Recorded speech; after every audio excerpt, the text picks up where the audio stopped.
debes hacer una sucesión testamentaria. Tiene un tiempo aproximado de 6 meses si no existen problemas entre los herederos y el abogado contratado agiliza el trámite.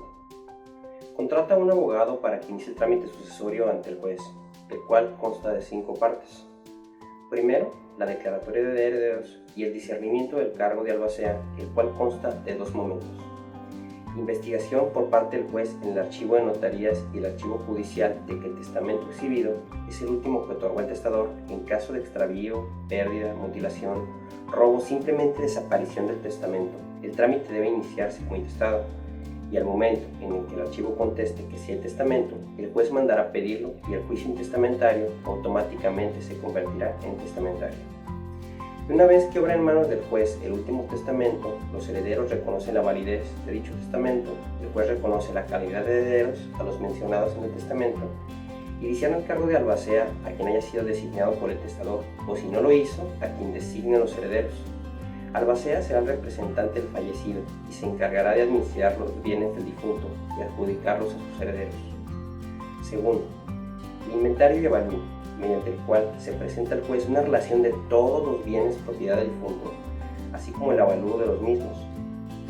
Aquí debe tomarse en cuenta el régimen matrimonial bajo el cual haya estado casado el fallecido, de cuyos, según la costumbre entre abogados, y que también deberá tomarse en cuenta el momento en que se hayan adquirido dichos bienes.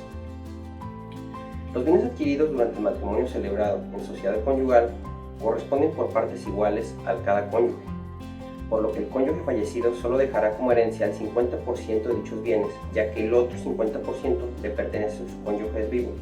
Si los bienes fueron adquiridos antes del matrimonio, habrá que revisar las capitulaciones matrimoniales celebradas. Normalmente este tipo de bienes no entran en la sociedad conyugal del matrimonio. Los bienes adquiridos antes y durante el matrimonio celebrado en separación de bienes corresponden al cónyuge que los haya adquirido y al fallecer este le corresponde al cónyuge vivo una porción igual a la que le corresponde a un hijo. Es decir, si la pareja tuvo 2 hijos y fallece el papá, entonces sus bienes se repartirán entre 3 herederos, 2 hijos y la mamá, por partes iguales, y lo mismo ocurriría si no existe matrimonio civil entre los padres, siempre y cuando tampoco exista otro concubinato. Legalmente, a la relación de pareja, sin haber contraído matrimonio, se le llama concubinato. Si existiera otro concubinato, ninguno de las concubinas tendrá derecho a heredar al papá. Solo los hijos reconocidos por el padre podrán heredar y lo harán por partes iguales, sin importar si nacieron antes o después, inclusive sin importar si son hijos de matrimonio o fuera de él. El hecho es que todos son hijos del padre y como tales tienen derecho a heredar por partes iguales. Finalmente, si existe un matrimonio y un concubinato, quien tiene derecho a heredar será la esposa, independientemente de que no haya vivido con ella. El avalúo es necesario porque todos los bienes de la herencia pertenecen a una masa común que al ser dividida por porciones deben ser iguales para cada heredero. Para ello se sumarán los avalúos de cada bien, lo cual determinará el valor total de la masa común que al dividirla entre el número de herederos resultará en la porción que cada heredero le corresponde de la masa común o herencia. En términos matemáticos la fórmula sería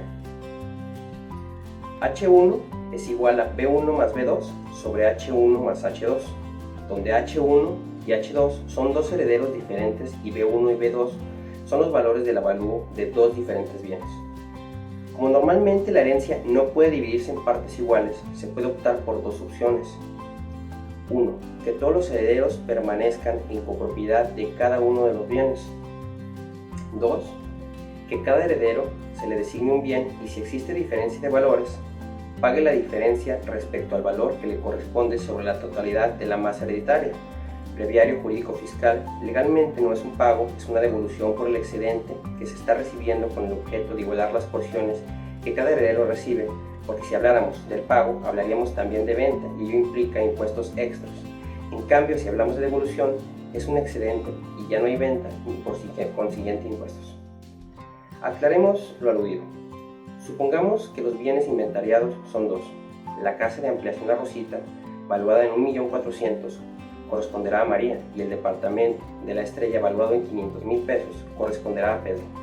María tendrá que pagar a Pedro la cantidad de 450,000 por el excedente que ella está recibiendo.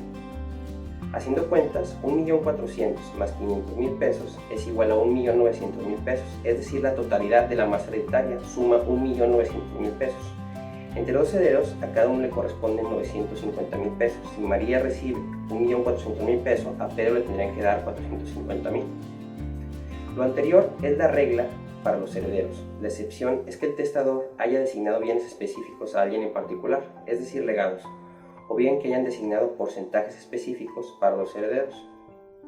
En el primer caso, legados, el legatario exclusivamente recibirá el bien que le designó al testador, independientemente de que existan más bienes dentro de la masa hereditaria. Lo mismo sucederá cuando haya designado el testador un porcentaje específico para el heredero. Tercera, rendición de cuentas, donde el albacea informa de los ingresos y egresos que obtuvieron los bienes del difunto durante el tiempo de su administración. Cuarta, partición.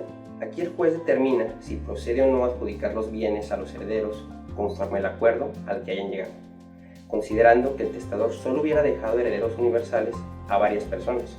Si por el contrario el testador dejó bienes específicos a favor de alguien en particular, legados, entonces el juez adjudicará dichos bienes a esas personas, legatarios, o bien adjudicará conforme el testador lo haya dispuesto.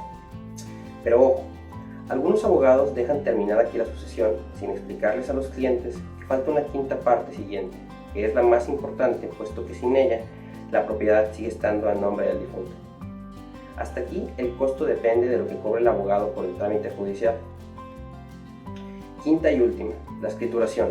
Una vez terminadas las 4 anteriores secciones, si existen bienes inmuebles, el juez turna el expediente al notario que le solicita el interesado, o sea el de mayor confianza para él o los herederos, para adjudicar él o los bienes al o los herederos, quedando así terminada la sucesión de los bienes del difunto y formalizada al 100% la transmisión de la propiedad a favor de los herederos, puesto que en dicha escritura el notario se encarga de pagar los impuestos correspondientes e inscribir el instrumento en el registro público de la propiedad, donde se toma nota del cambio de propietario.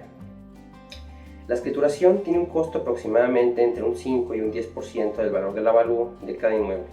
En algunos casos podría ser más. Espero podido haber sido claro. Le prometo que lo intenté. ¿Qué opina? Le recuerdo que quedo a sus órdenes para apoyarlo con las cuestiones legales de usted o de su empresa. Le seguiré enviando más información y espero pueda sacar beneficios y ventajas de estas recomendaciones.